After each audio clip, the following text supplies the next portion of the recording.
चलो देखो बेटा, कल हम लोग टॉपिक कर रहे थे ये क्वेश्चन नंबर, कल हम लोग कर रहे थे आखिरी में क्वेश्चन नंबर 8 और इसमें निकालना था कॉस्ट ऑफ कैपिटल। तो लिखो जरा फटाफट वर्किंग नोट नंबर 5 में calculation of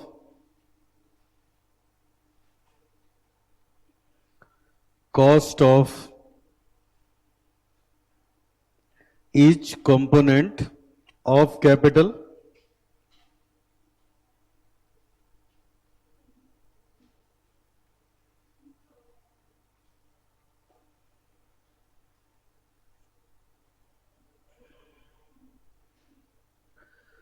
calculation of cost of each component of capital.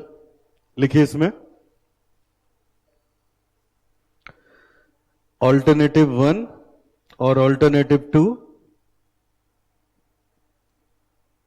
Alternative 1, alternative 2। सबसे पहले बेटा लिखेंगे 10% लॉन्ग टर्म लोन केटी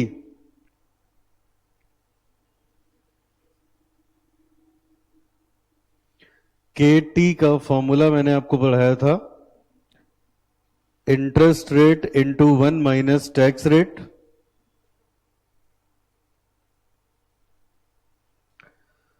तो ये हो जाएगा, अब इधर देख लो, कल अगर याद हो तो लॉन्ग टर्म लोन 10% का था और टैक्स रेट 25% का। तो ये हो जाएगा 10 इंटू 1 माइनस 0.25, 10 इंटू 1 माइनस 0.25। तो ये दोनों में आ गया 7.5%। अगला बेटा 14% redeemable debenture, 14% redeemable debenture.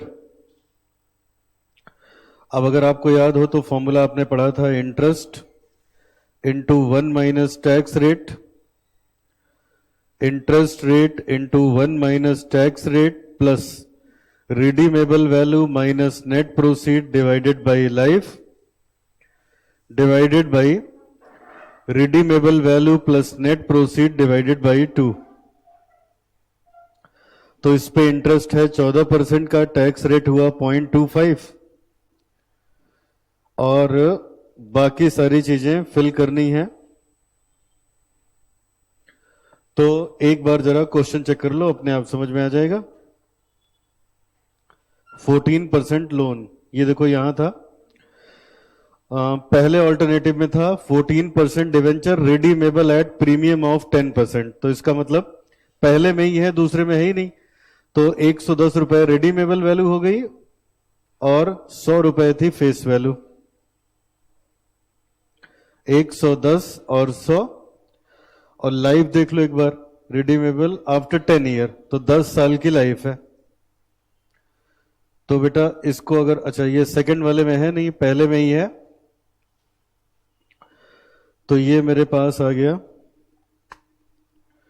14 into 0.75 plus 1 और ये आ गया इंटू 2 डिवाइडेड बाई 210, 10.95।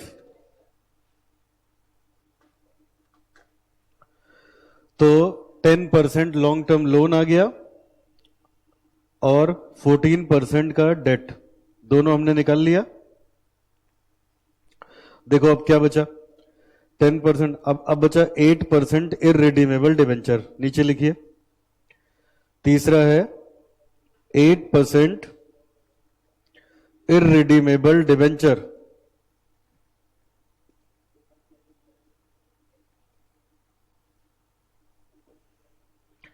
ये पहले में नहीं है, दूसरे में है, 8% है, तो 8 into 1 minus tax rate divided by net proceeds 6%। अच्छा अब आगे बढ़ो, अब अगला है हम लोग के पास के ई। के ई तो कॉस्ट ऑफ इक्विटी में कल भी मैंने बताया था, आपके इंस्टीट्यूट ने सॉल्व किया है कैसे, डिविडेंड प्राइस अप्रोच से। उन्होंने लिखा है DPS1 upon P0, DPS1 upon P0 से लगा दिया है। उन्होंने लगाया है डिविडेंड प्राइस अप्रोच।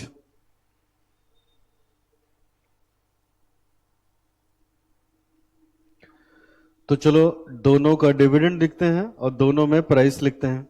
जरा देखो स्क्रीन पे, डिविडेंड प्राइस अप्रोच बेटा। तो ये देखो, पहले वाले में डिवेंचर से पैसा ला रहा था और इक्विटी से ला रहा था, और ये दूसरे वाले में इक्विटी कितने का था, 33.33% का प्रीमियम था ना, ठीक है। और पहले वाले में और दूसरे वाले में ये देखो, ये 125 रुपए का था। तो फिलहाल अब ये हम लोग लिखते हैं, आइए।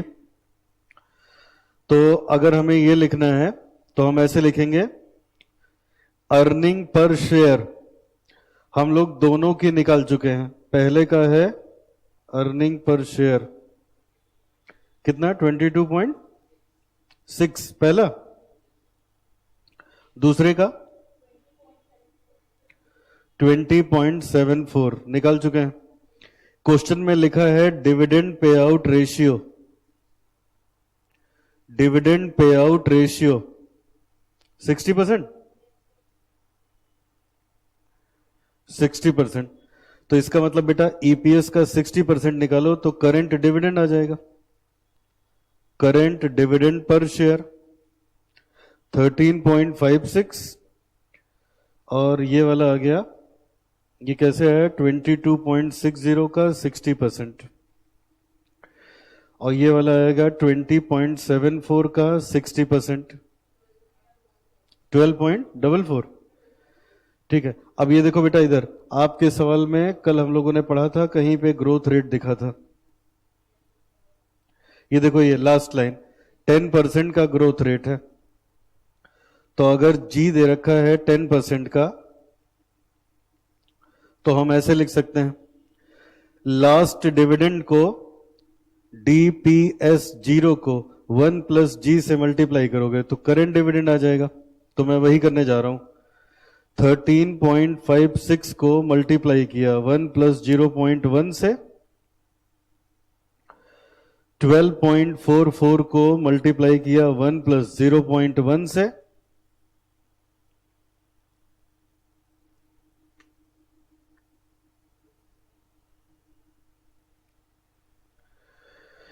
तो ये तो डिविडेंड आ गया। अब नीचे लिखेंगे प्राइस। प्राइस के बारे में जरा देख लेते हैं एक बार, कुछ लिखा है कि बेटा निकालना है। अच्छा, मार्केट प्राइस निकालना है, तो कल निकाला भी तो था शायद, वही वाला ले लो। कितना आया था, 158, और ये 158 और 176.29 लिख दो इसको। तो ये आ गया 158.20, 176.29। सॉल्व कर लीजिए। 9.43 और 7.76 सब निकल गया। अब ले चलो इसको रख दो।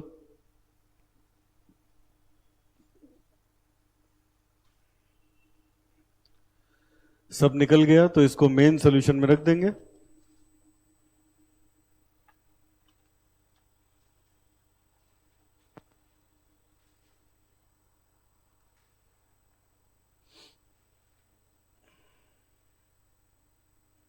चलो अब यहां आ जाओ, इन सब में रखना था, एक एक करके लिखिए। बताओ मुझे कितना है बेटा, इक्विटी शेयर का के कितना निकाला अभी, 9, ये ऑल्टरनेटिव 1 है 9.43। अच्छा, ये आ गया तो हम लोग का रिजर्व एंड सरप्लस भी यही होगा 9.43। लॉन्ग टर्म लोन वाला बताओ कितना है, 7.50, और ये वाला 14% डिवेंचर वाला 95। ये तो है ही नहीं, मल्टीप्लाई करके बताओ, किया है किसी ने, कितना, 3.69, 1.80, 2.05, 1.5, टोटल बताओ बेटा। 9.12%। सेकंड में बताओ के कितना आया था सेकंड वाले में? 7.76, और उसका बताओ रिजर्व, यही हो जाएगा 7.76, 10% वाला था 7.50, और ये है नहीं, डिवेंचर वाला कितना आया था 6%। निकाल लो जरा, मल्टीप्लाई करो। 3.84, 1.60, 66, ठीक है। फिर 2.05, 0.11, टोटल बताओ 7.66। फटाफट ये कॉपी करो, फिर आगे बढ़े।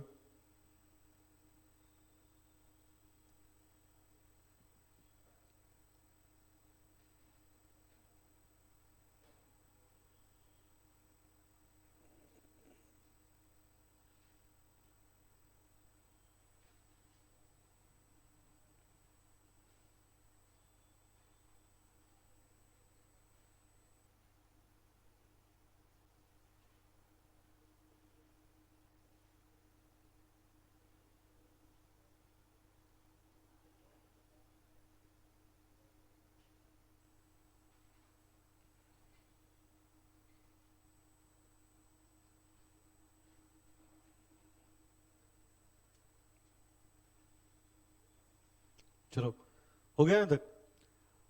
अब इसमें आ जाओ सेकंड वाले में। अब यहां बताओ मार्जिनल में ऑल्टरनेटिव 1 का कई कितना निकल लिखा था अभी?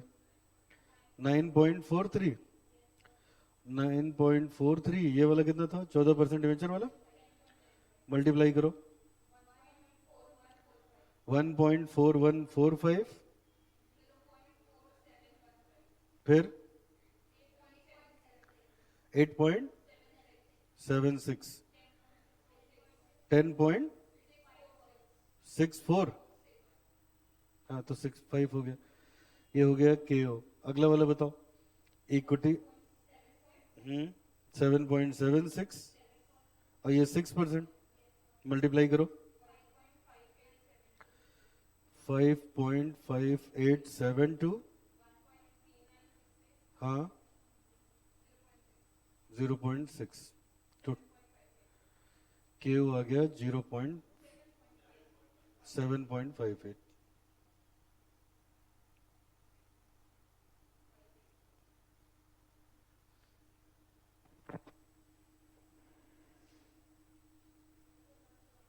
डन। अच्छा, अब इधर देखो जरा, सामने स्क्रीन पे देखना। उसने क्या कहा था बेटा, उसकी डिमांड देखना। उसने कहा था ईपीएस एमपीएस निकालो, कल ही हो गया था। लेवरेज कल ही निकल गया था। डब्ल्यूएसीसी और ये पूछा था, ये भी निकाल दिया। अब यहां हम लोग अपना डिसीजन देंगे एकदम आखिरी में। लिखो जरा डिसीजन। और डिसीजन लेने के लिए पहले यहां समरी बना दो, क्योंकि इतनी सारी चीजें हैं। ऐसे लिखना ऑल्टरनेटिव 1, ऑल्टरनेटिव 2, एक एक चीज लिख डालते हैं। ईपीएस, एमपीएस, फाइनेंशियल लेवरेज, डब्ल्यूएसीसी और मार्जिनल कॉस्ट ऑफ कैपिटल। 22.60 ये था, 20.74, 158.20, 176.29, 1.40, 1.21 और 9.12, 7.66, 10.69, 7.58।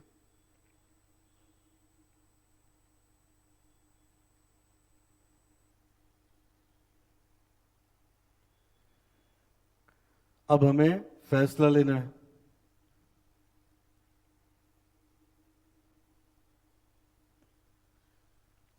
अब हमें फैसला लेना है। तो बेटा देखो, अगर ईपीएस के नजरिए से देखो तो ईपीएस किसका बढ़िया है? ऑल्टरनेटिव 1 का, है ना। बाकी सब ऑल्टरनेटिव 2 का अच्छा है। चाहे वो मार्केट प्राइस हो, चाहे वो लेवरेज हो, चाहे वो डब्ल्यूएसीसी हो या मार्जिनल कॉस्ट हो। भाई देखो, लेवरेज कम है तो लेवरेज क्या बढ़िया है, ज्यादा हो तब या कम हो तब? कम हो ना, तो लेवरेज इसका कम है, WACC कम है और ये कम है, तो खाली ईपीएस के मामले में पहला ऑल्टरनेटिव अच्छा है, बाकी सब में कौन सा अच्छा है? सेकंड वाला। अब इस बात को नीचे हम लोग लिखेंगे, लिखिए, as per EPS criteria alternative one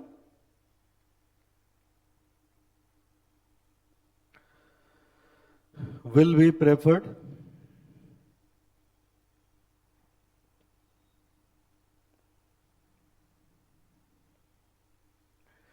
as per market price,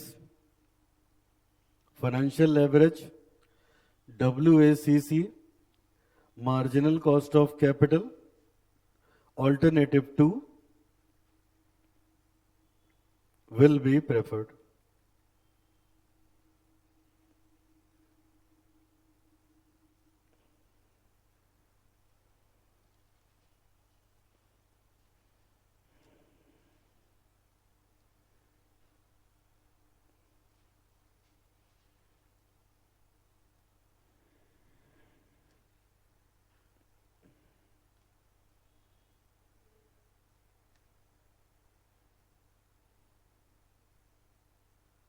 हो गया?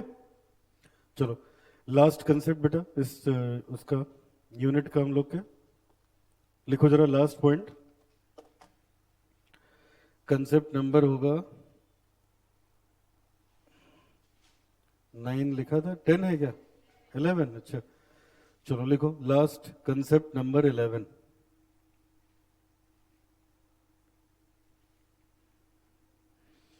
इसका नाम है decision on the basis of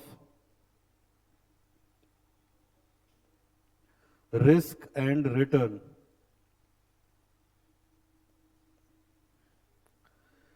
Decision on the basis of risk and return.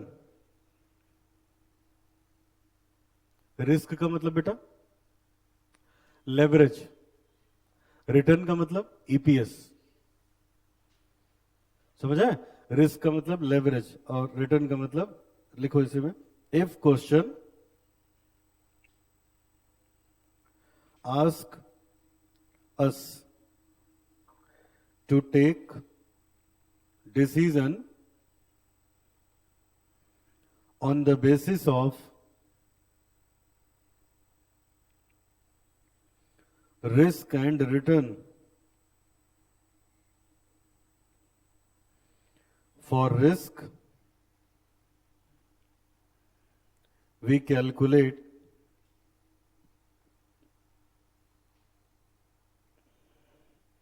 leverage. अब लेवरेज में जो निकल जाए, operating leverage, financing leverage, combined leverage, जिसकी जानकारी हो क्वेश्चन में। For return we calculate earning per share.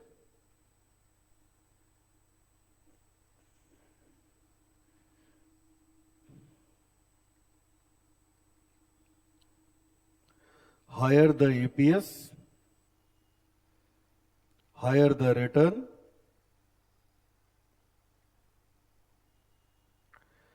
higher the leverage, higher the combined leverage,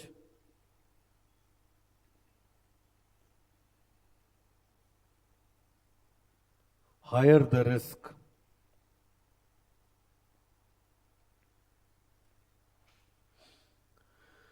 जब क्वेश्चन कहेगा रिस्क और रिटर्न पे फैसला लो, तो रिटर्न का मतलब हो गया एपीएस और रिस्क का मतलब हो गया leverage.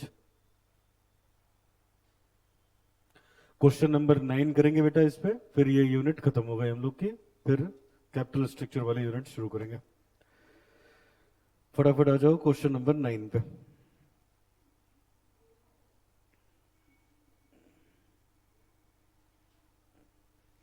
Question number 9,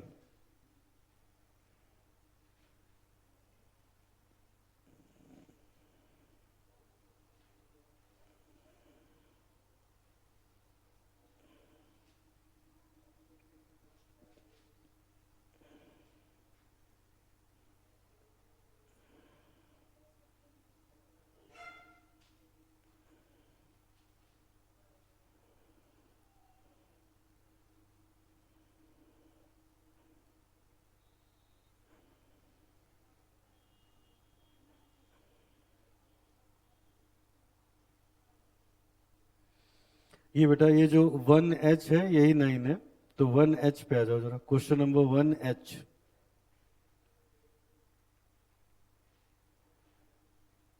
question number 1H।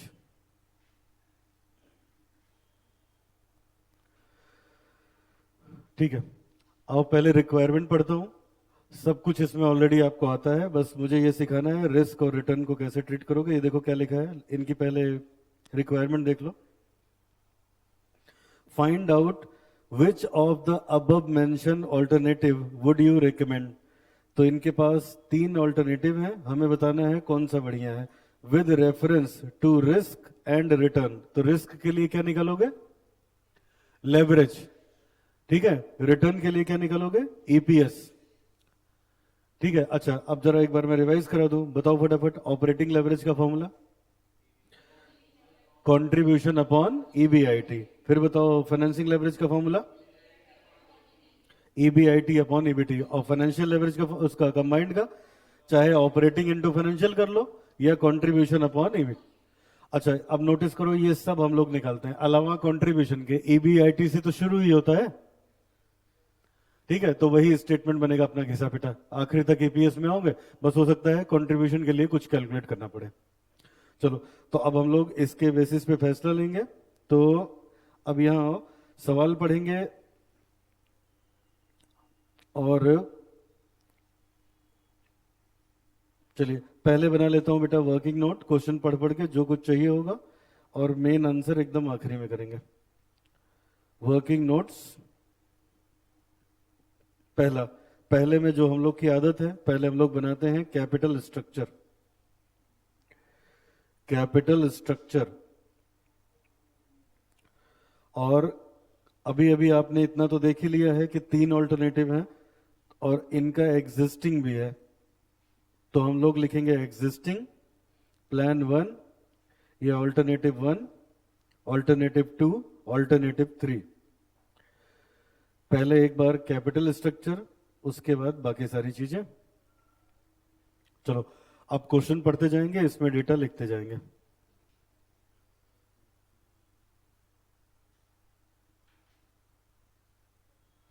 ठीक है, और अब इधर देखिए, आराम से शुरू से पढ़ते हैं बेटा। देखो क्या लिखा है,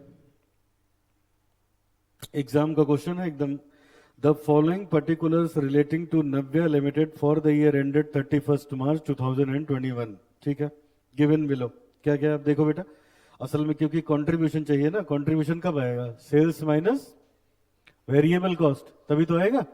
अब ये देखो कभी सवाल में दिया नहीं होता, लेकिन इसमें देखो आउटपुट दिया है 1 लाख यूनिट, सेलिंग प्राइस दे दिया 40 रुपए का, वेरिएबल कॉस्ट 20, 40 में से 20 माइनस हुआ, कंट्रीब्यूशन पर यूनिट कितना हो गया? 20 रुपए का। ठीक है, अच्छा खैर वो फिक्स्ड कॉस्ट भी दे दी है। और ये देखो, ये equity share capital reserve and surplus debenture current liability, तो ये कैपिटल स्ट्रक्चर दे रखा है। तो इसको तो लिख ही देते हैं। तो हमारे पास हो गया equity share capital existing, equity share capital, new equity share capital, और फिर यहां कर लेंगे इनका टोटल। उसके बाद है 7% डिवेंचर, ये एग्जिस्टिंग है 7% डिवेंचर, 6% डिवेंचर और ये लोग इश्यू कर रहे हैं।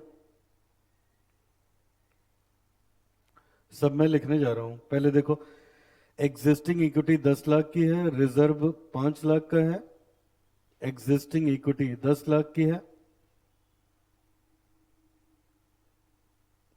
न्यू है नहीं, रिजर्व 5 लाख का दिया है। बेटा बताओ मुझे, रिजर्व लिखूं कैपिटल स्ट्रक्चर में कि ना लिखूं? लिखें कि ना लिखें? नहीं लिखेंगे, क्यों? पिछले सवाल में लिखा था क्योंकि कॉस्ट ऑफ कैपिटल निकालना था, कॉस्ट ऑफ कैपिटल में यूज होता था ना रिजर्व का, कॉस्ट ऑफ रिटेन अर्निंग। ठीक है, यहां थोड़े ना होता है। पिछले सवाल में इसलिए लिया था क्योंकि हम लोग को निकालना था WACC, है ना, इसमें नहीं निकालना। तो रिजर्व को मैंने इग्नोर किया। अब आगे बढ़ो, और क्या क्या है पढ़ो, 7% डिवेंचर 10 लाख का, तो यहां लिख दिया 7% डिवेंचर 10 लाख का। तो एग्जिस्ट ये हो गया। अच्छा अब जरा ऑल्टरनेटिव्स देखो इनके क्या क्या है, पढ़िए। Navya Limited has decided to undertake expansion project to use market potential that will involve rupees 10 lakh। अच्छा कह रहे हैं नव्या लिमिटेड कुछ नया प्रोजेक्ट लेके आ रही है जिससे 10 लाख इनको मिलेगा।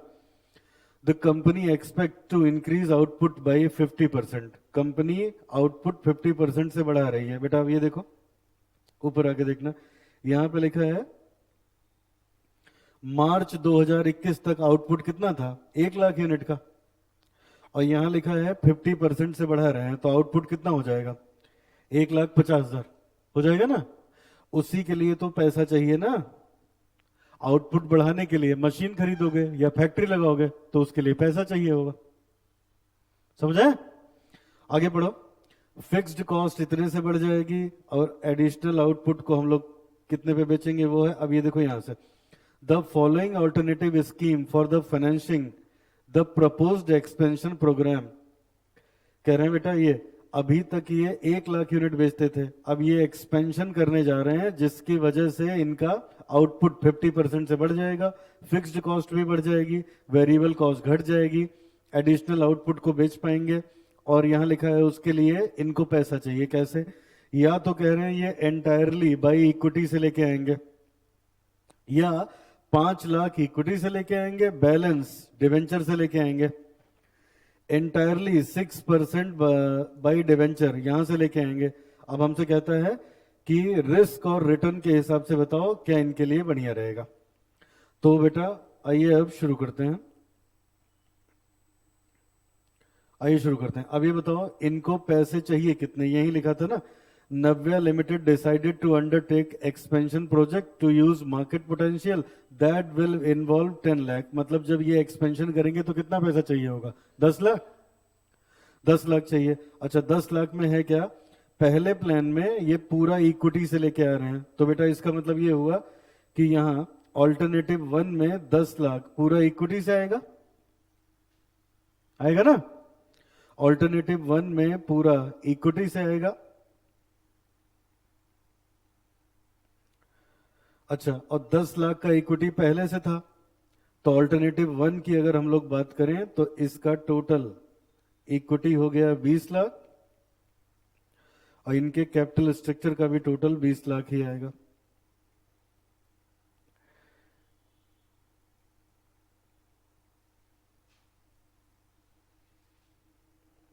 बीस नहीं बेटा, ये डिवेंचर रहेगा ना।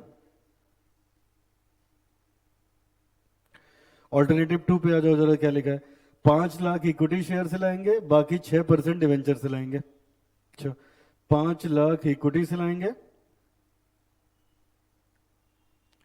बाकी 5 लाख 6% डिवेंचर से लाएंगे, और जो कैपिटल पहले थी वो तो रहेगी ही रहेगी, 10 लाख का इक्विटी था और 10 लाख के 7% डिवेंचर थे, तो यहां पे इक्विटी इनका 15 लाख का है,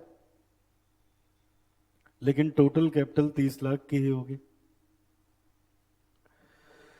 तीसरे ऑल्टरनेटिव में ये लोग बोल रहे हैं पूरा 6% डिवेंचर से लेके आएंगे। अच्छा पूरा 6% डिवेंचर से लेके आएंगे 10 लाख, तो 7% डिवेंचर जो था वो तो रहेगा ही रहेगा, इक्विटी से नहीं लाएंगे तो इक्विटी जो पहले 10 लाख का था वही रहेगा।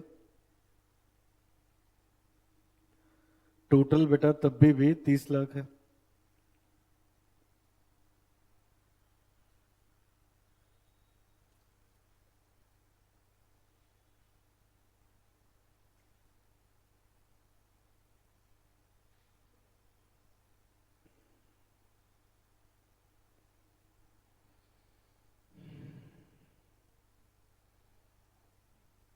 चलो नेक्स्ट,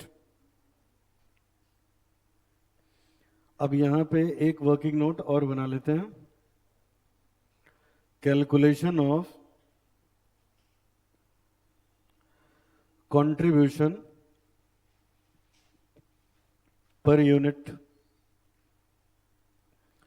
तो एक एग्जिस्टिंग प्लान है, ऑल्टरनेटिव 1, ऑल्टरनेटिव 2, ऑल्टरनेटिव 3। पहले यहां पे लिखेंगे यूनिट सोल्ड। क्वेश्चन में लिखा था अभी 1 लाख यूनिट बना के बेच रहे हैं और ये 50% बढ़ जाएगी, तो इसका मतलब प्रपोज्ड में 1,50,000 यूनिट लिखा जाएगा, अभी 1 लाख है।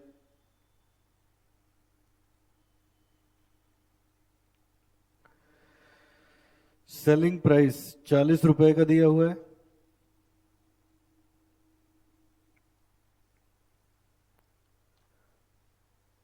सेलिंग प्राइस 40 रुपए का दिया हुआ है, ठीक है। ये देख लो बेटा, यहां लिखा था ना सेलिंग प्राइस 40 रुपए का और वेरिएबल कॉस्ट कितनी है 20, लेकिन एग्जिस्टिंग में वेरिएबल कॉस्ट है, आगे उसने बोला था घट जाएगी। ये देखो आगे लिखा था ना, जब ये नया एक्सपेंशन करेंगे तो आउटपुट 50% बढ़ेगा, फिक्स्ड कॉस्ट बढ़ेगी 5 लाख से और वेरिएबल कॉस्ट 10% से कम हो जाएगी। तो 20 रुपए की है, 20 रुपए का 10% 2 रुपए, 2 रुपए से कम होगी तो नई वेरिएबल कॉस्ट 18 रुपए की हो गई ना।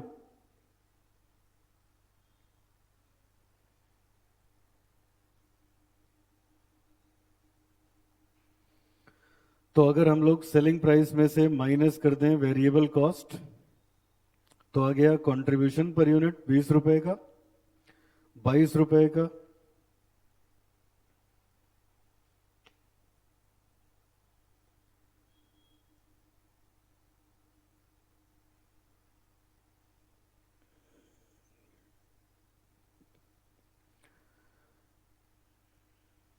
अब हम लोग अपना मेन आंसर कर सकते हैं।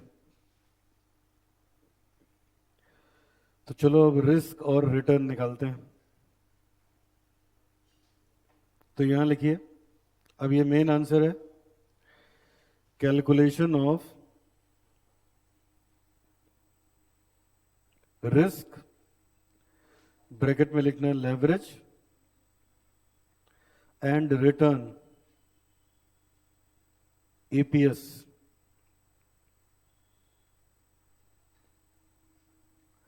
एग्जिस्टिंग,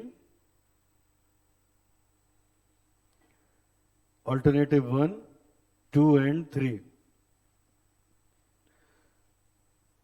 यूनिट्स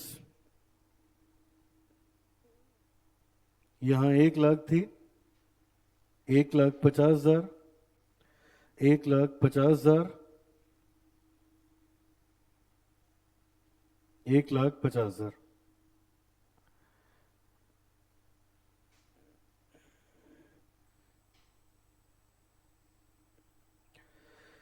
यूनिट्स का हमें कोई काम नहीं है, बस हमने इसको अलग कर लिया यूनिट्स के बेसिस पे, क्योंकि अभी कंट्रीब्यूशन हमारे पास पर यूनिट है। अब यहां लिखेंगे कंट्रीब्यूशन। तो बेटा पहले में 20 रुपए का था, 20 इंटू 1 लाख 20 लाख, फिर यहां पे 33 लाख, 33 लाख, 33 लाख। कैसे आ रहा है 33 लाख, कोई बताएगा? हाँ, प्रपोज्ड में कंट्रीब्यूशन कितना था, 22 रुपीज का था। अब यहां से माइनस करेंगे फिक्स्ड कॉस्ट, यहां से माइनस करेंगे फिक्स्ड कॉस्ट।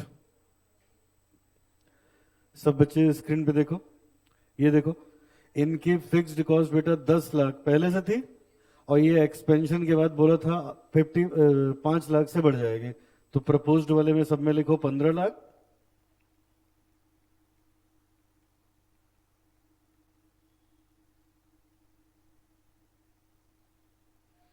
यहां लिखो 10 लाख। तो यहां से मिल गया हमें ईबीआईटी,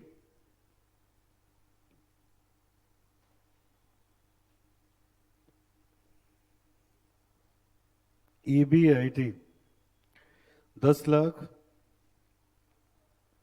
18 लाख,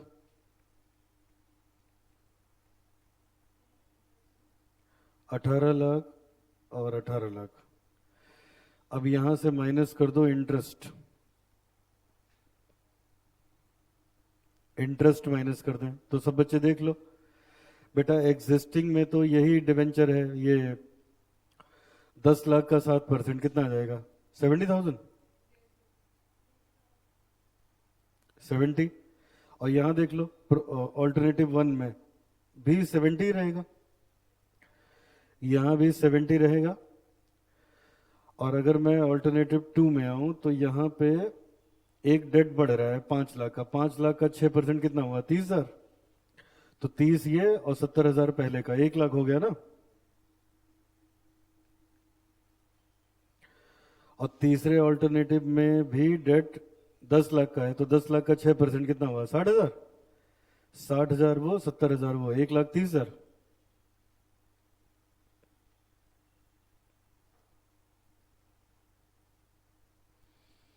ये आ गया अर्निंग बिफोर टैक्स। अब यहां से माइनस, अच्छा अर्निंग पहले निकाल लें, तो ये आ गई मेरे पास 9,30,000, 17,30,000, 17 लाख, और ये आ गया 1670। अब माइनस करो टैक्स एट द रेट 40%, 372, 692, 680,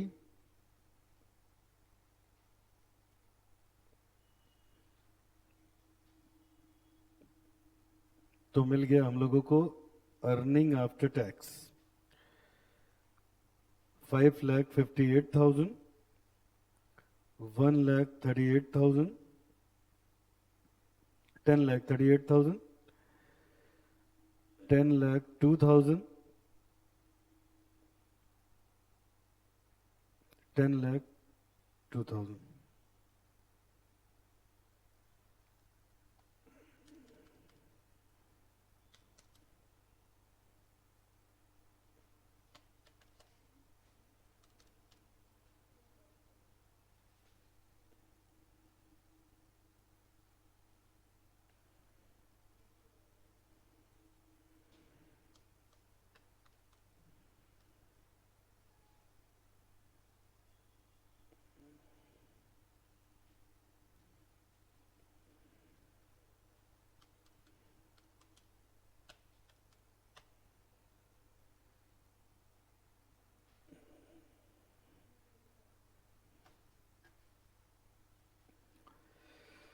अब इसको डिवाइड, इसी को बोल सकते हो अर्निंग फॉर इक्विटी। इसको डिवाइड कर दो नंबर ऑफ इक्विटी शेयर से।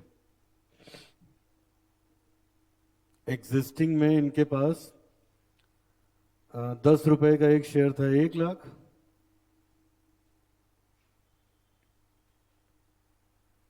ऑल्टरनेटिव 1 में जो शेयर इशू किए हैं सब 10 रुपए का ही है, तो बस यहीं से पता चल जाएगा। अब इसमें ऑल्टरनेटिव 1 में बेटा 1 लाख है, 10 लाख और इक्विटी से लेके आए हैं, तो यहां 2 लाख हो जाएगा।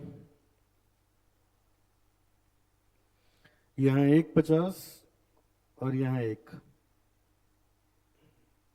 यहां से आ गया ईपीएस 5.58, 5.19, 6.80,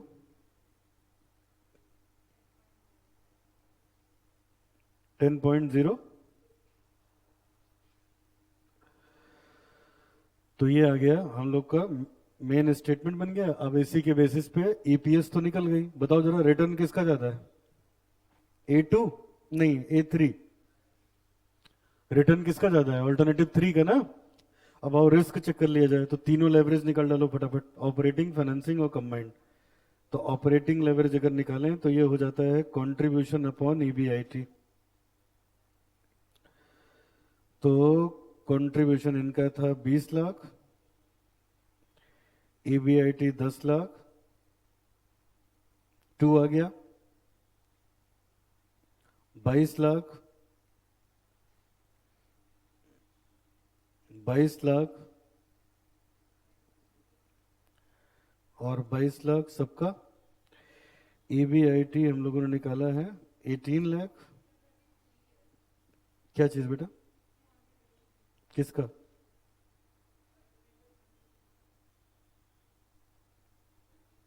थर्टी थ्री है।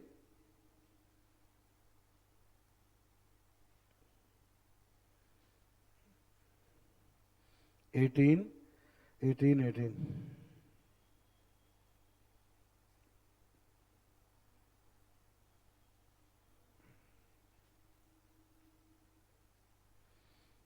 तो ये कितना आ जाएगा?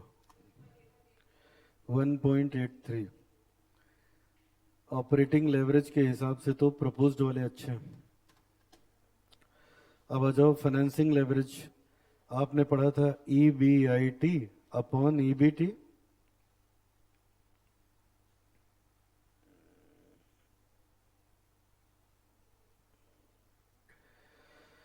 EBIT 10 लाख,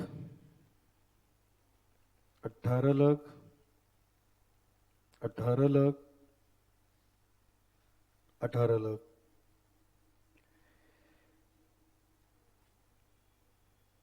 EBT पहले का है 930,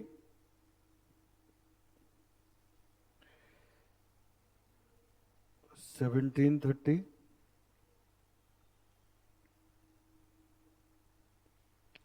17 लाख, 16,70,000। 1.08, 1.04, 1.06, 1.08। कंबाइंड लेवरेज निकाला जाए तो हो जाएगा operating into financing 2 into 1.08, 1.83 into 1.04, 1.83 into 1.06, 1.83 into 1.08।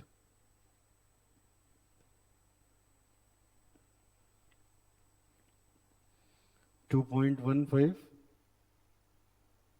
1.91, 1.94, 1.98।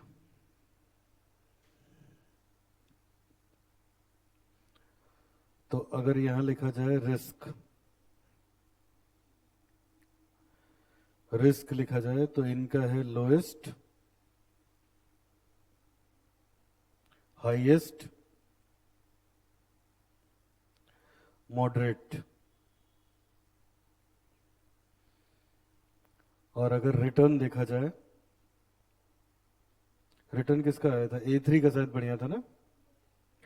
तो इनका है हाईएस्ट,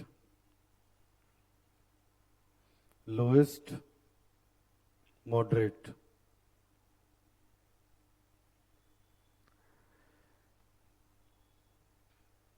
तो इनके लिए तीसरा ऑल्टरनेटिव बेस्ट है। अगर ये रिस्क ले सकते हैं, नहीं ले सकते तो दूसरे वाले पे जाए। नीचे लिखिएगा, if N limited willing to take high degree of risk,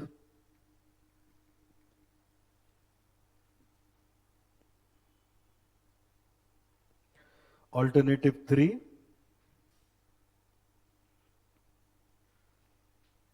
is the best. In case N limited is willing to take less risk, alternative 2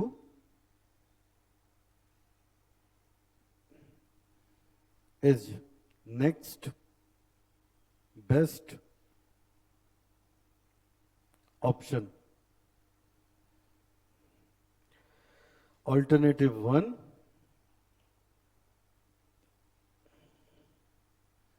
is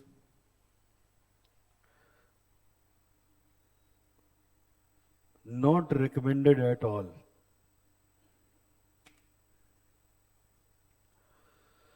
alternative 1 को हम लोग रेकमेंड ही नहीं करेंगे। 3 बढ़िया है, रिस्क ज्यादा लेना चाहते हैं, रिस्क कम लेना चाहते हैं तो 2 से भी काम चल जाएगा।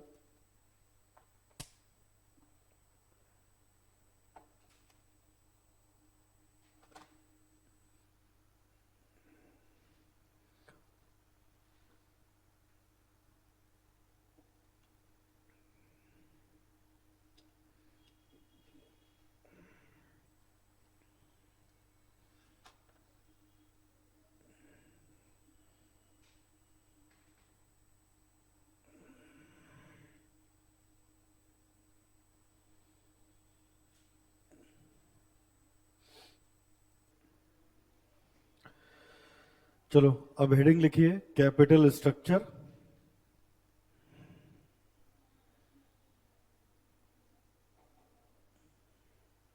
यूनिट 4 है। Unit 4 capital structure.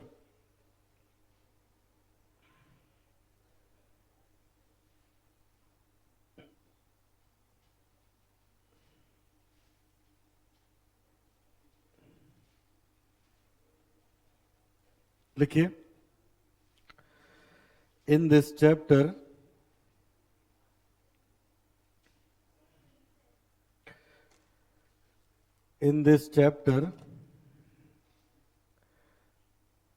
we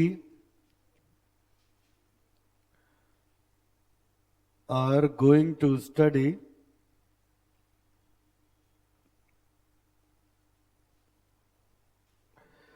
optimum, how to find out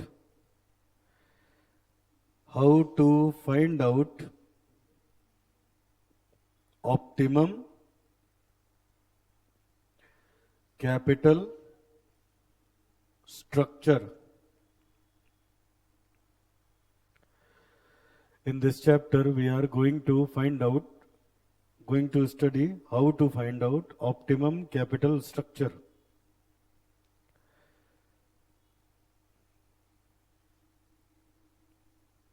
आगे लिखिए इसी के capital structure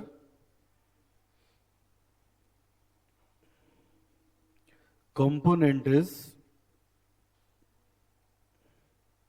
reflected in liability side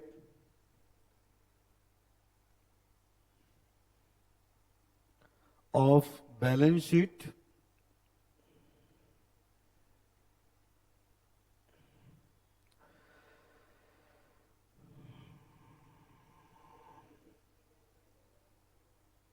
it is important component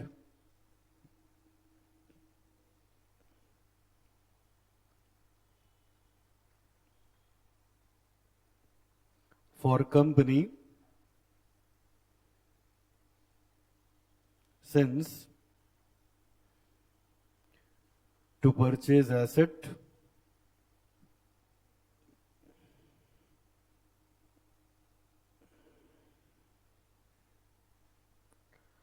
for long term growth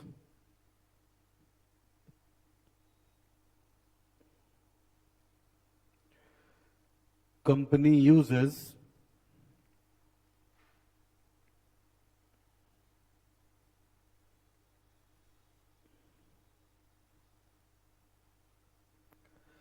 this capital structure.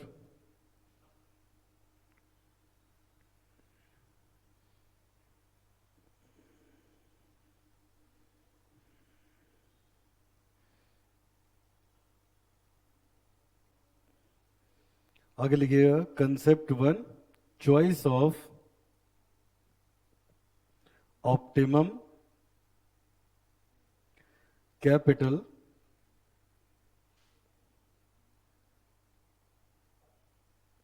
Structure.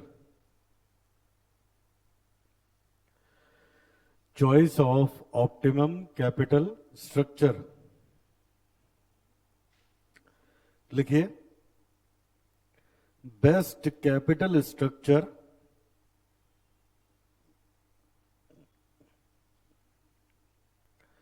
must have following features.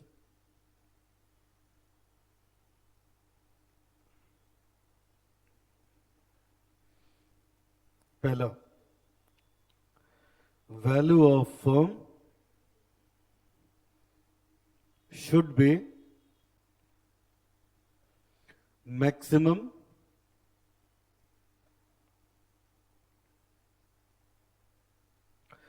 और अगला बेटा, cost of capital should be minimum.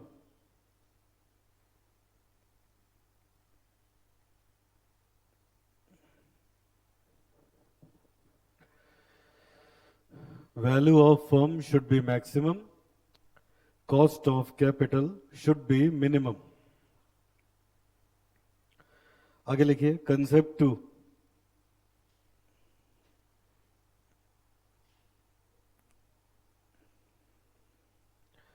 General assumption of this chapter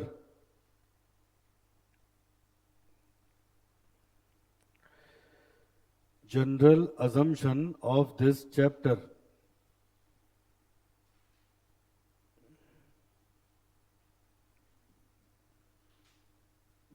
लिखिए.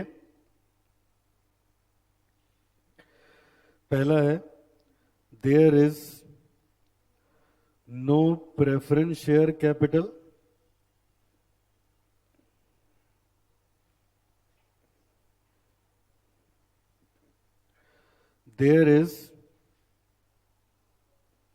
there are only two sources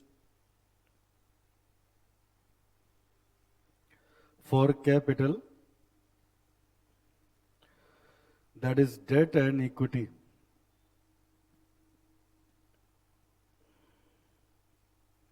अगला, life of company is perpetual.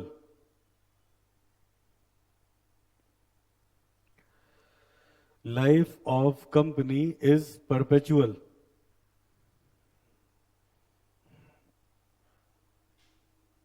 तीसरा, KD will be less than KE.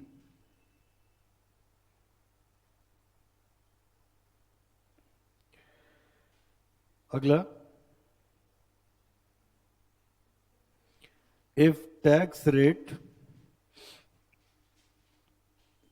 is not given in question,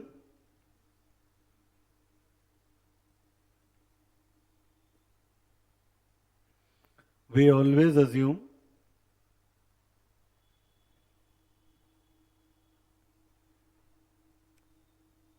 tax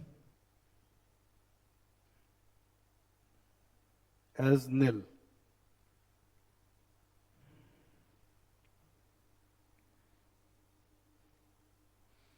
We assume that dividend payout ratio is 100%.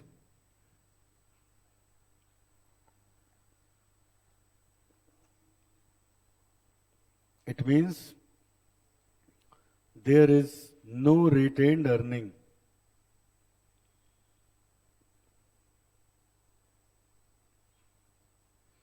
And dividend per share equals to earning per share. Dividend per share equals to earning per share.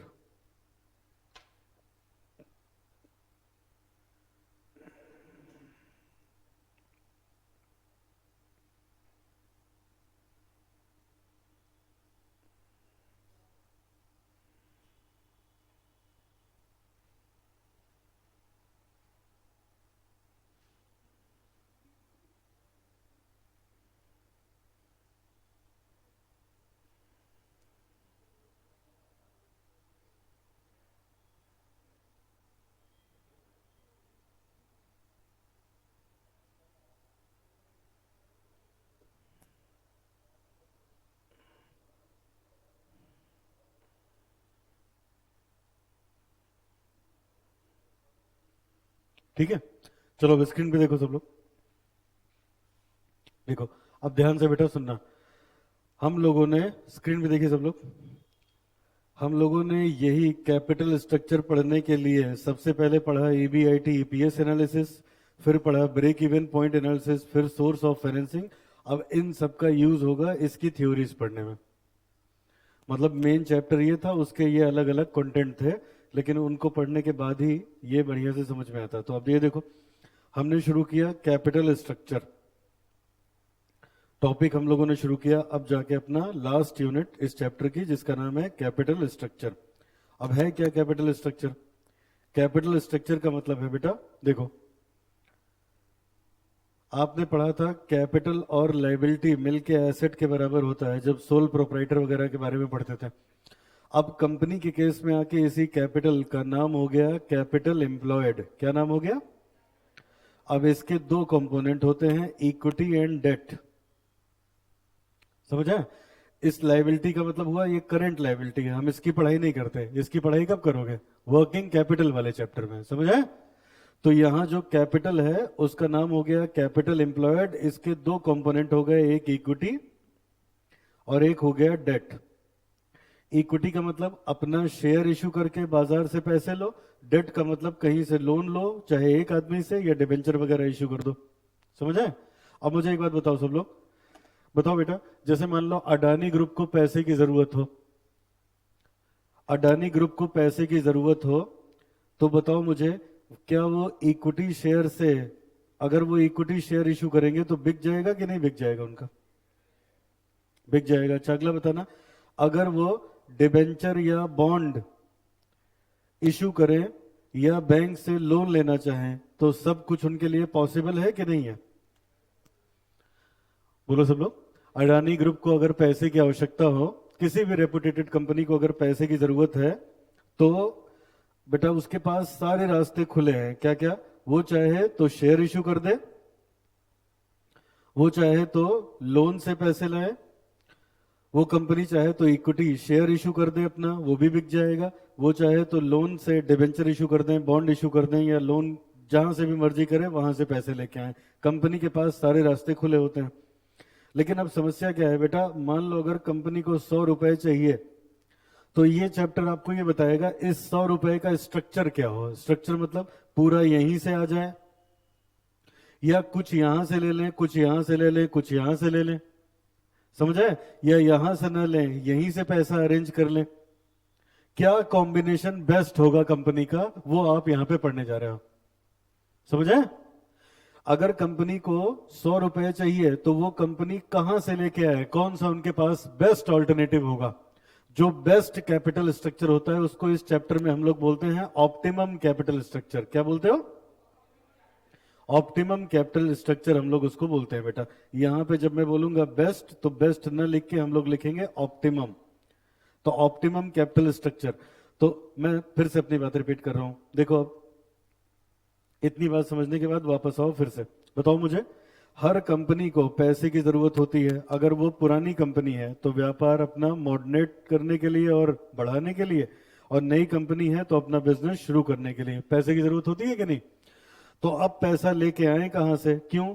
क्योंकि company अगर जरा सी भी reputed है तो उनके पास सारी choices open है, चाहे वो डेट से लेके आए, चाहे वो इक्विटी से लेके आए। तो अब कंपनी नहीं समझ पाती तो वो कंसल्टेशन के लिए आपके पास आएगी कि बताइए हम कहां से पैसे लेके आए, क्या हमारे लिए अच्छा होगा। तो हम उससे कहेंगे देखो ऐसा है, जहां तुम्हारी कॉस्ट ऑफ कैपिटल कम से कम हो। कॉस्ट ऑफ कैपिटल क्या हो? और जहां तुम्हारे शेयर का प्राइस सबसे ज्यादा हो, जिस स्ट्रक्चर में, वही तुम्हारे लिए है ऑप्टिमम कैपिटल स्ट्रक्चर। समझे? कौन सा ऑप्टिमम कैपिटल स्ट्रक्चर होता है? जहां पे कंपनी की कॉस्ट ऑफ कैपिटल कैसी हो? कम से कम हो। कॉस्ट ऑफ कैपिटल कैसी हो? कम से कम। और क्या था एक चीज बेटा, फर्म की वैल्यू कैसी हो? मैक्सिमम। दो सबको, फर्म की वैल्यू कैसी हो? मैक्सिमम हो। ठीक है, फर्म की वैल्यू मैक्सिमम हो, फर्म की वैल्यू मैक्सिमम हो। ले लो बेटा तुम लोग।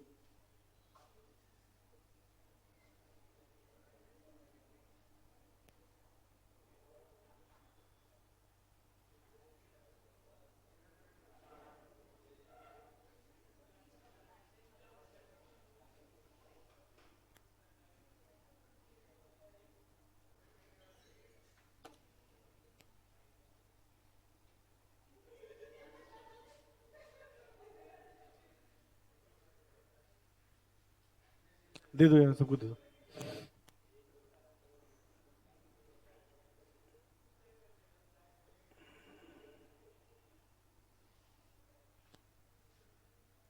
अगर किसी कंपनी को बेटा पैसे चाहिए हो, सामने देखो सब लोग, तो कहां से ये लोग पैसे लेके आए? अब ये देखो, अभी मैंने कुछ यहाँ पे आर्टिकल्स जुड़े, जैसे यहाँ पे मैंने तुम लोग को उस दिन दिखाया था ना, हुंडई वाले 25,000 करोड़ का आईपीओ लेके आ रहे हैं।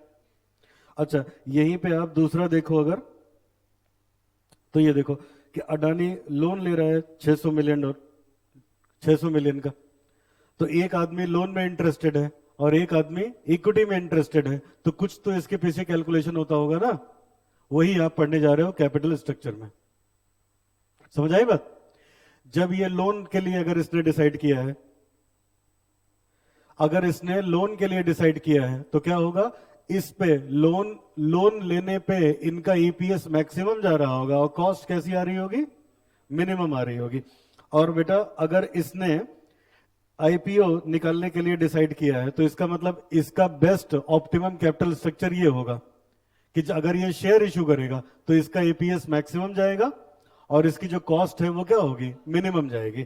तो यही पढ़ाई हम लोग पढ़ने जा रहे हैं कैपिटल स्ट्रक्चर में।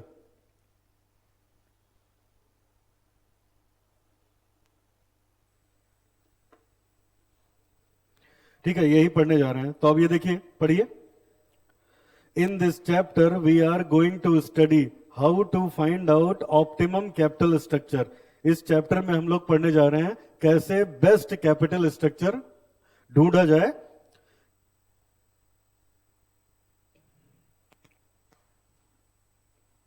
Capital structure component is reflected in the liability side of balance sheet.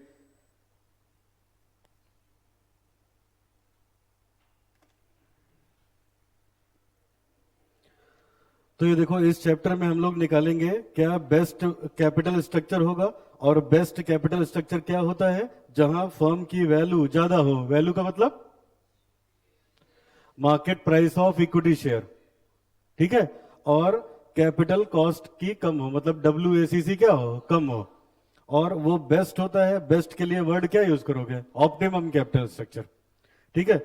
और कैपिटल स्ट्रक्चर क्यों जरूरी है, क्योंकि बेटा ये लोग करेंगे क्या, ये इतने ज्यादा फंड ये लोग जो रेस कर रहे हैं, इससे कंपनी के एसेट्स खरीदेंगे, नई प्लांट लगाएंगे, यही सब तो होगा। जब नई प्लांट ये लगाएंगे, समझना, 25,000 करोड़ का ये आईपीओ लेके आए, तो ये प्लांट लगाएंगे, लोगों को नौकरी मिलेगी। बोलो, ये कार बना के बेचेंगे तो उससे सेल बढ़ेगी, सरकार को टैक्स जाएगा, पूरी इंडिया की ग्रोथ होगी। समझ आए हमारा ये चैप्टर कितना ज्यादा इंपॉर्टेंट है।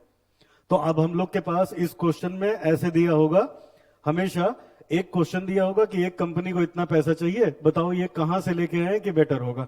तो वो तो पहले ही तुम लोग ईपीएस वगैरह निकालना सीख गए हो। छोटे छोटे 2-4 टॉपिक और बचे हैं जो इसमें हम लोग को कवर करना है। समझ में है? अब ये जरा पढ़ो, मैं 1 सेकंड में आ गया। चलो अब आगे देखो बेटा। अब यहां पे कुछ अजम्पशन है, सब लोग स्क्रीन पे देखो। जब हम लोग ये चैप्टर पढ़ेंगे बेटा, तो कुछ इसमें अजम्पशंस हैं। क्या क्या देखो, यहां के जो प्रिंसिपल है, पहला कि कंपनी के पास चॉइस नहीं है कि वो प्रेफरेंस शेयर से पैसे लेके आए। कहां से? तो इसका मतलब क्या क्या चॉइस रही, इक्विटी और डेट। तो जब भी पैसा आएगा तो कहां से आएगा, या तो इक्विटी से आएगा या तो डेट से। जैसे इकोनॉमिक्स में नहीं पढ़ते हो तुम लोग कि अदर थिंग रिमेनिंग कांस्टेंट, ठीक है, तभी वो प्रिंसिपल काम करता है। तो ठीक वैसे यहां पे पढ़ेंगे कि हमेशा पूरे चैप्टर में क्या एज्यूम करके चलोगे, there is no preference share capital. Company के पास केवल 2 चॉइस है, या तो डेट से पैसा आएगा या तो डन। अगला देखो, दूसरा, अगला, कंपनी की लाइफ परपेचुअल होगी। कंपनी की लाइफ कैसी होगी, परपेचुअल का क्या मतलब हुआ बेटा, परपेचुअल का मतलब क्या हुआ, गोइंग कंसर्न। अकाउंट में पढ़ते थे तुम लोग, गोइंग कंसर्न, ठीक है। तो कंपनी की लाइफ हमेशा कैसी होगी, परपेचुअल होगी। ये मान के चलोगे। जैसे बताओ, अभी हम लोग कहें रिलायंस इंडस्ट्रीज की लाइफ कितनी है, तो अब उसको प्रिडिक्ट नहीं किया जा सकता ना, वहां पे अजम्पशन क्या लगती है कि वो परपेचुअल है। आगे बढ़ो, दूसरा, अगला बेटा। अगर ये अभी जानबूझ के नहीं बताया, ये देखो, अगर टैक्स रेट सवाल में नहीं दिया होगा तो हम मान के चलेंगे कंपनी पे टैक्स नहीं लग रहा होगा। समझ आया? टैक्स रेट नहीं लगेगा तो क्या मान के चलोगे, there is no tax. Last, यहां पे और क्या है बेटा, कंपनी कोई रिटेन्ड अर्निंग नहीं रखेगी, जो कमाएगी वो बांट देगी। Dividend pay out ratio will be 100%। समझे क्या क्या assumptions है बताओ। पहला, there is no preference share capital. केवल दो चॉइस है, कहां कहां से पैसा आ सकता है, या तो इक्विटी से या तो, देखो सुनो, ये हमेशा दिमाग में रखना है, तभी कंसेप्ट समझ में आएगा। जैसे इसमें से एक भी इधर उधर की है, तुरंत वो आउट ऑफ जाने लगेगा, समझे। दूसरा क्या है, कंपनी की लाइफ परपेचुअल है, मतलब अपकमिंग 1 ईयर में वो कंपनी बंद नहीं होने वाली। अगला बेटा क्या पढ़ा, ये तीसरा, अगर टैक्स रेट सवाल में नहीं है तो मान के चलेंगे there will be no tax, ठीक है। और आखिरी में जो कमाएंगे सब बांट देंगे, there will be no retention ratio, dividend pay out ratio is 100%। Done. और आखिरी में बेटा, KD is always less than KE. KD क्या होता है, कॉस्ट ऑफ डेट, बोलो ना, कॉस्ट ऑफ डेट। केई मतलब कॉस्ट ऑफ इक्विटी। अब इधर देखो, प्रेफरेंस से पैसा लाओगे नहीं तो बचा केडी और केई, यही दो तो बचा। तो यहां ये अजम्पशन है, हमेशा केडी किससे कम होगा, केई से कम होगा। लॉजिक भी देता हूं मैं तो समझ में आएगा, केडी हमेशा केई से कम होगा। अब इसका मतलब क्या है, मेरी तरफ देखो, बताओ डिवेंचर वाला या कोई लोन वाला कितना पैसा ले सकता है, जितना इंटरेस्ट होगा वही तो, बोलो बेटा। तो उसके पास रिस्क भी कम है तो रिटर्न भी कम है। और इक्विटी वाला मालिक है, जितनी मर्जी उतनी ड्राइंग करेगा बिजनेस से, तो उसके पास रिटर्न ज्यादा है तो रिस्क भी ज्यादा है, पता नहीं आखिरी में कुछ बचेगा भी कि नहीं बचेगा। समझे। तो हमेशा के विल बी मोर देन के डी, हम ये मान के चलेंगे, या के D will be less than के। चलो बताओ क्या क्या असम्पशन है। पहला, देयर विल बी, नंबर 2, हाँ तीसरा, के हमेशा केडी से ज्यादा होगा, या केडी हमेशा के से। चौथा, नो टैक्स। पांचवा, डिविडेंड पे आउट रेशियो कितना होगा, 100% का। ये 5 अजम्पशन जब होगी, कोई भी सवाल लगाओगे, कोई भी केस स्टडी करोगे, तो ये दिमाग में रखना, ठीक है। तो ये हुआ। अब आगे बढ़ो बेटा, 3 बातें हो गई। अब धीरे धीरे और 1-2 टॉपिक, अभी डायरेक्ट थ्योरी शुरू नहीं कर सकते, थोड़ा सा भी कुछ चीजें डेरिवेट करके दिखाना पड़ेगा। चलो आगे लिखो।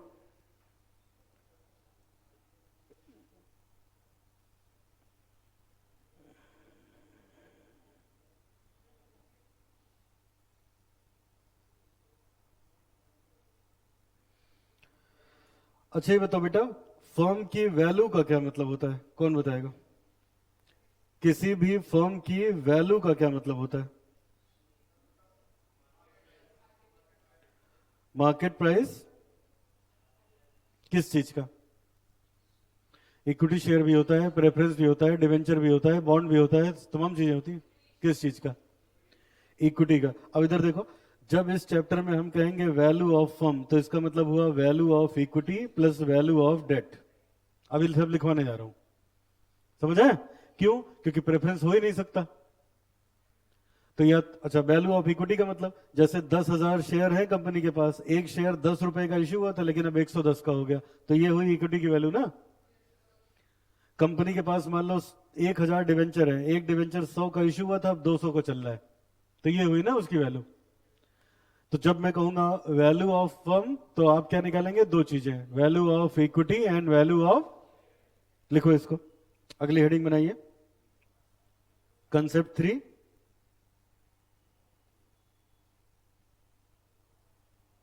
कंसेप्ट 3 लिखिए,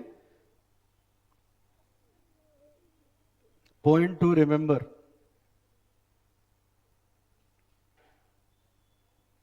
अब ये बेटा छोटी छोटी चीजें हैं जो कुछ भी पढ़ोगे उसमें ये कॉमन है।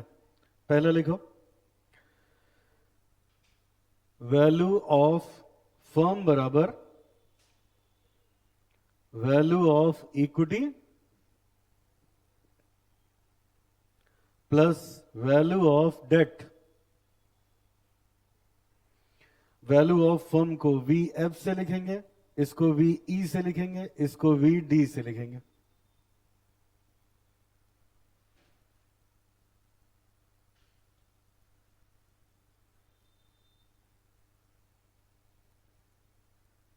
डन।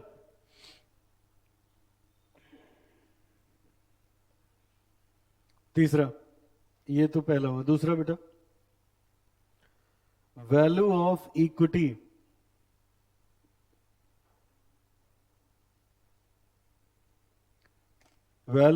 इक्विटी बराबर होगा ईपीएस अपॉन केई के।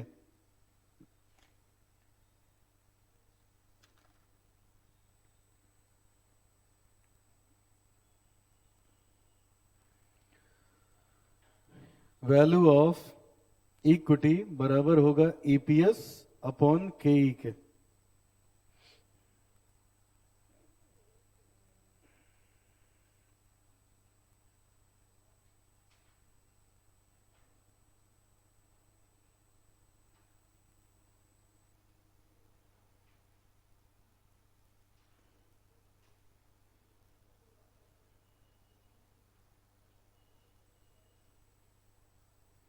इसका क्या मतलब हुआ बेटा?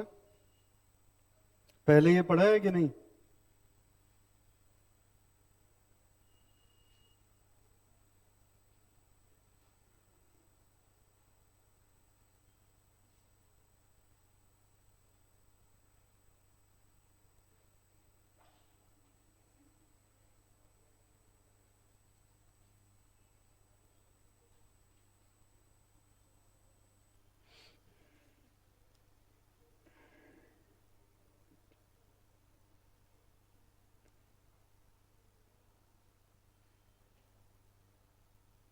चलो इधर देखो सामने। पहले चैप्टर में टाइम वैल्यू ऑफ मनी में ये एक कंसेप्ट मैंने आपको पढ़ाया था, present value of multiple cash flows. ठीक है, तो ये देखो यहां से मैंने ये फॉर्मूला आपको प्रूव करके दिखाया था, ये वाला, इसी का यहां पे यूज होने जा रहा है। इसी को हम लोग यहां पे अब यूज करने जा रहे हैं कैपिटल स्ट्रक्चर में।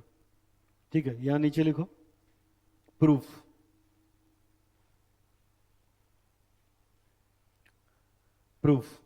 बताओ जरा, अब मेरे साथ साथ देखते जाओ फिर समझो। बताओ मुझे, अगर आज हम लोग एक कंपनी का इक्विटी शेयर खरीदें तो क्या पे करना पड़ेगा? Market price. क्या पे करोगे? स्क्रीन पे देखते रहना। तो उसको किससे लिखते हैं हम लोग? P0 से। अच्छा अब बताओ, अगर हमने खरीद लिया शेयर तो मुझे क्या मिलेगा? कितना? अर्निंग के बराबर, क्योंकि इस चैप्टर में there is no retained earning. जितना ईपीएस उतना डीपीएस मिलेगा। अच्छा बताना जरा, कब तक मिलेगा? पहले साल मिलेगा, दूसरे साल, तीसरे साल? क्या मान के चले हो, लाइफ कितनी है? फॉरएवर। तो ये कितने दिन मिलेगा? इनफाइनाइट टाइम मिलेगा ना। अब अगर हम इसकी आज की कीमत तो देखो बेटा, हम बेवकूफ तो है नहीं, हमको जो हम पैसा ये लगाएंगे आज, ये सब मिलेगा हमें कल। तो हम नुकसान में थोड़े ना काम करेंगे, हम तो ये करेंगे ना जो कंपनी हमें भविष्य में देगी, जो कंपनी हमें भविष्य में पे करेगी, हम आज उसकी प्रेजेंट वैल्यू निकाल के ऐड कर लेंगे ना, उससे ज्यादा पैसा कंपनी को थोड़े ना देंगे। बोलो, या तो उसके बराबर या उससे कम। तो हम लोगों ने फॉर्मूला पढ़ा था, A is equals to P into 1 plus i की पावर n। तो यहां से P बराबर होगा A अपॉन 1 प्लस आई की पावर n, पढ़ा था। तो अब ये बताओ, मुझे इसकी प्रेजेंट वैल्यू निकालनी है, तो लिखेंगे 1 प्लस आई की, आप लोग मत लिखना, 1 प्लस आई की पावर n, 1 प्लस आई की पावर n, ये लिखेंगे। अब यहां आई नहीं होता है, ये इक्विटी की बात है, तो इक्विटी की जगह इंटरेस्ट की बजाय क्या लिखते हो? के। बोलो, के। अच्छा, इसको 1 साल पीछे ले जाना है तो 1, इसको 2 साल पीछे ले जाना है बेटा 2, फिर 3 4 ऐसे करके इसको इनफिनिट ईयर पीछे ले जाना है, तो क्या बनेगा? इनफिनिट। ठीक है, अब अगर बहुत डीप में जाएंगे तो बहुत टाइम लग जाएगा। ये जीपी बन गई, ये देखो इसमें सब प्रूव करके दिखाया था, है ना। ये जीपी बनेगी, रेशियो निकाला था, फिर फॉर्मूला बताया था A अपॉन 1 माइनस आर, फिर उससे हम लोगों ने फॉर्मूला डेरिवेट किया था। वही चीज अब दोबारा बताने का कोई मतलब नहीं, उससे जाके रिवाइज कर लेना। यहां देखो, अब इसको जब हम लोग सम अप करेंगे तो एट द एंड अब यहां है क्या?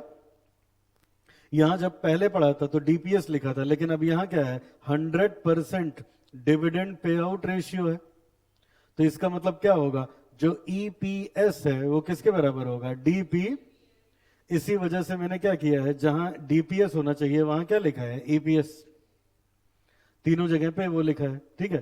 खैर ये बात आप लोग समझ ही रहे हो।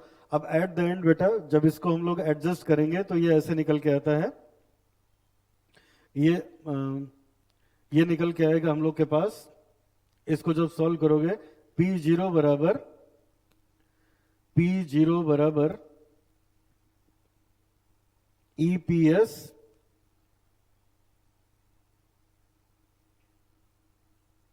डिवाइडेड बाई के ई, क्या आएगा, ईपीएस अपॉन, अरे ये देखो ना इधर, ये बताओ यहां कितना आया था, यहां ये कैश फ्लो लिखा था, बोलो। तो कैश फ्लो है और डिस्काउंट रेट और ग्रोथ रेट ये है। तो यहां कैश फ्लो क्या है, ईपीएस। यहां डिस्काउंट रेट क्या है, के ई। और ग्रोथ रेट यहां है नहीं, ये 0 है। तो क्या निकल के आएगा, ईपीएस अपॉन के ई। ईपीएस अपॉन के ई ये निकल के आएगा। अच्छा, तो ये निकल के आएगा, तो मैंने ऐसे लिखा। अब जरा इधर देखिएगा आगे। अब मैंने लिखा multiplying both side by number of equity share. दोनों साइड अगर इक्विटी शेयर से मल्टीप्लाई कर दें तो लेफ्ट साइड में क्या आएगा, number of equity share into P0 बराबर ईपीएस अपॉन के E into number of equity share. बोलो यही आएगा।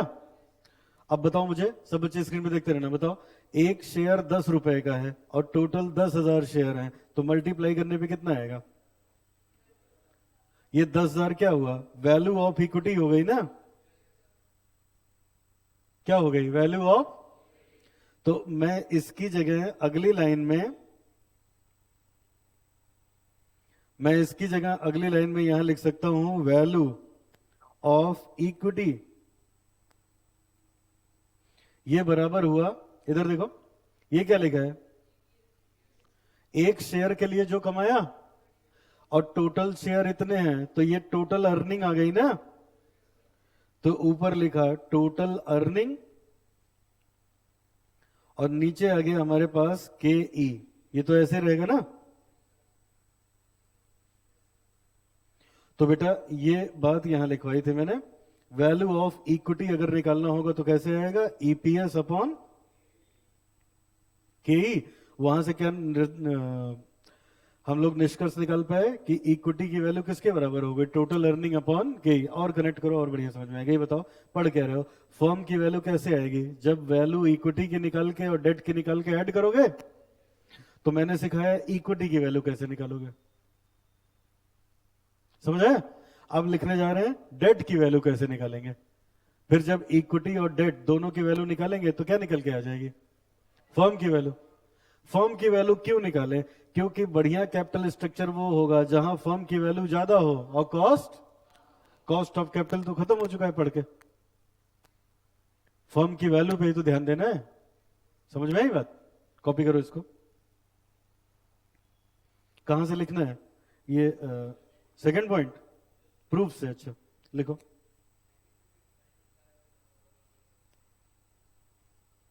हाँ बेटा।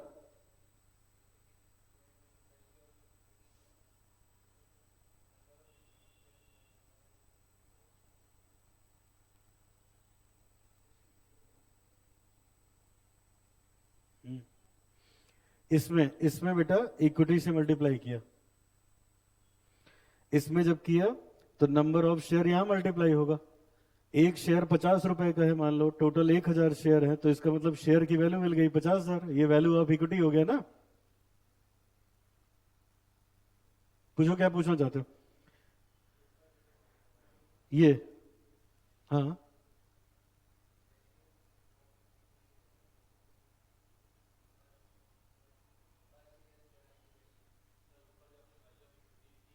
हम्म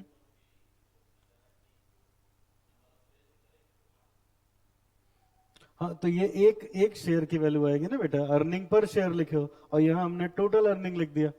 टोटल अर्निंग कैसे आई? जब ईपीएस को किससे मल्टीप्लाई कर दिया? Number of share. तो अगर आवश्यकता पड़ेगी पूरे कंपनी के निकालने की तो इससे काम करेंगे, एक की जरूरत पड़ेगी तो इससे निकाल लेंगे। तो यहां लिख लो ऐसे, फॉर वन शेयर, ब्रैकेट में लिख दो जिससे कोई दिक्कत ना रहे, for one share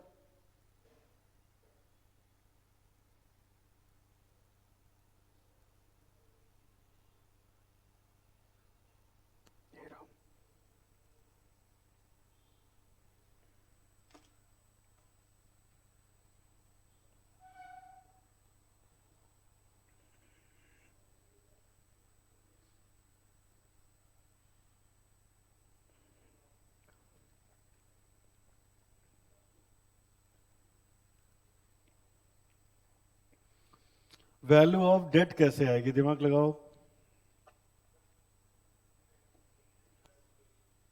interest upon KD.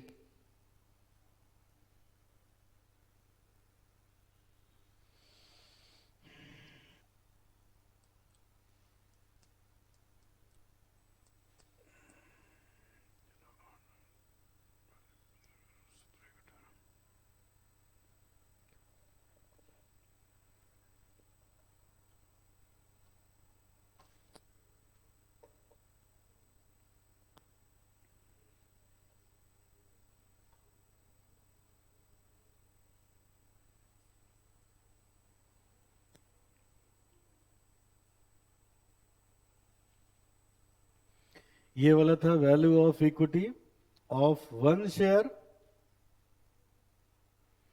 और ये वाला है value of equity of firm, पूरे फर्म की आ गई, और वो एक इक्विटी की थी।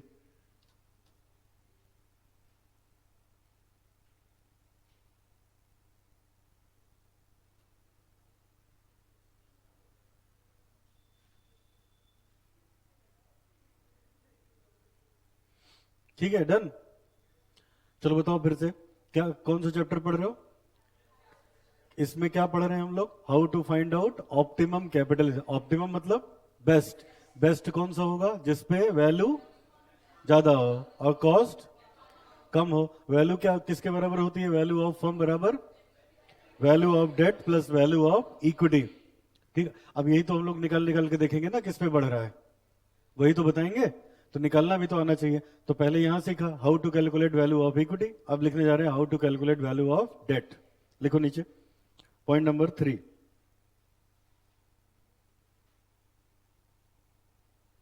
Value of debt per share. VD से बेटा इसको लिखते हैं, ये है interest per debenture divided by KD.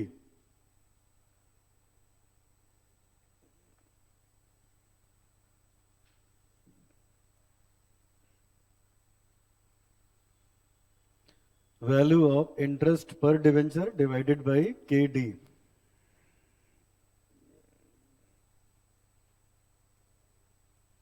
Done. अब ये बताओ, इसमें भी अगर मैं दोनों तरफ मल्टीप्लाई कर दूं नंबर ऑफ शेयर से, तो लेफ्ट साइड में क्या आने लगेगा? वैल्यू ऑफ टोटल डेट, है ना? लिखो नीचे, multiplying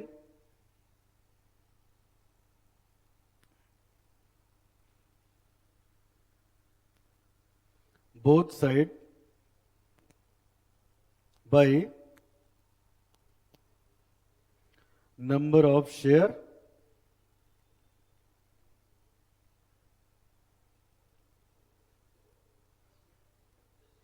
debenture, sorry, by number of debenture.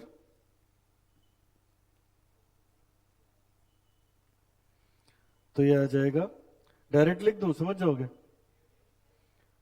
Total value of debenture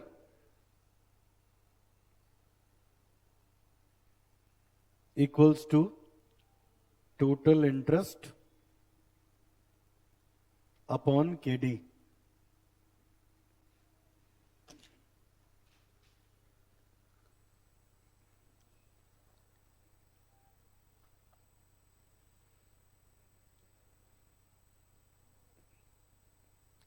ठीक है। और ये देखो बेटा, इसीलिए ये वाला एक्स्ट्रा चैप्टर मैंने पढ़ाया था। अब यहां पे हम लोगों ने ये निकाल के देखा था डेट वाला, ये आखिरी में आया था ना, ये यही मैंने यूज किया। एनुअल कैश फ्लो, तो जब लोन लोगे तो क्या पे करोगे? इंटरेस्ट, और उसको डिवाइड कर दो किससे? डिस्काउंट रेट से। तो यही कंसेप्ट हम लोगों ने यहां पे यूज किया।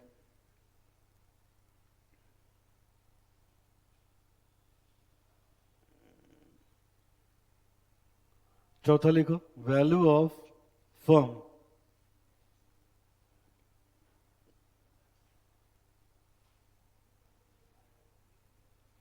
वैल्यू ऑफ फर्म बराबर EBIT अपॉन KO।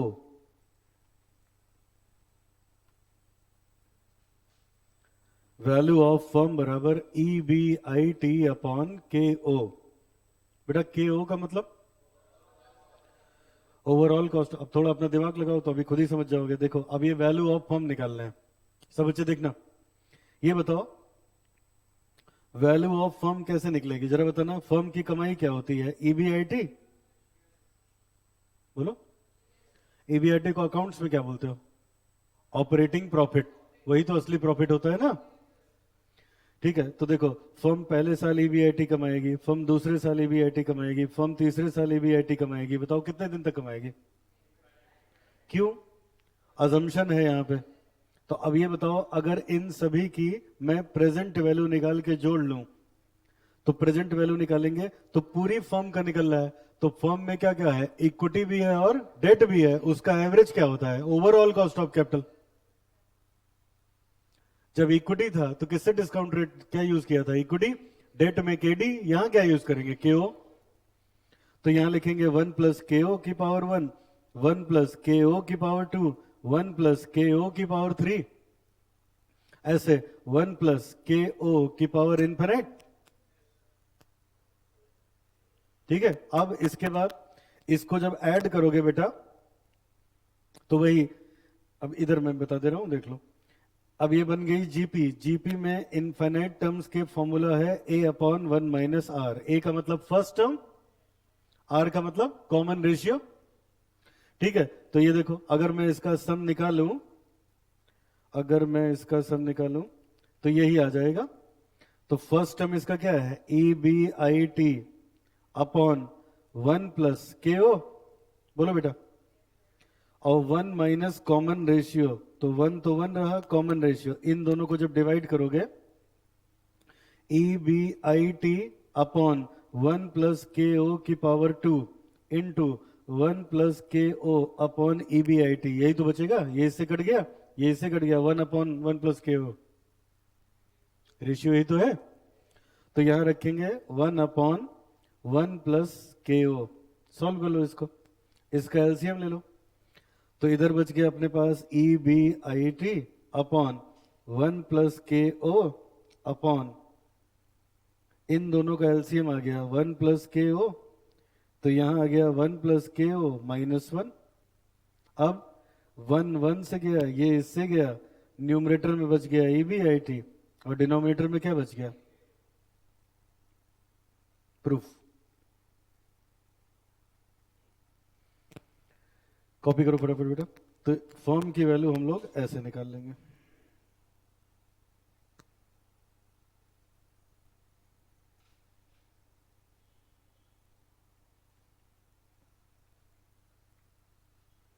फर्म की वैल्यू ऐसे निकालें।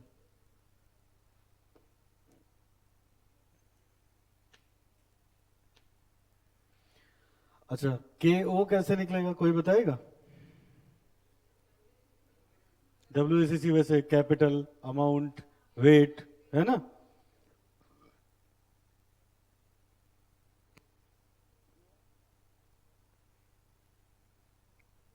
where KO is calculated as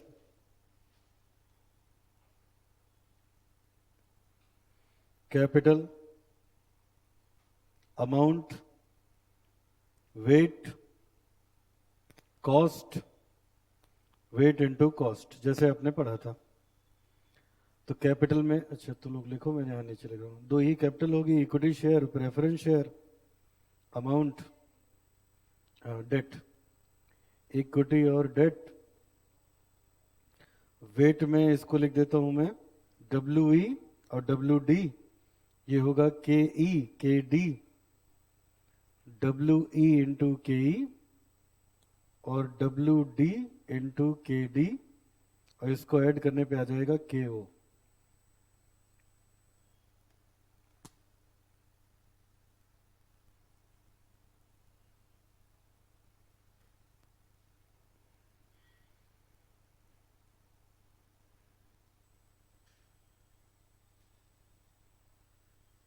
चलो ये लिख लो, अब आज यहीं तक करेंगे बेटा, बाकी नेक्स्ट क्लास में।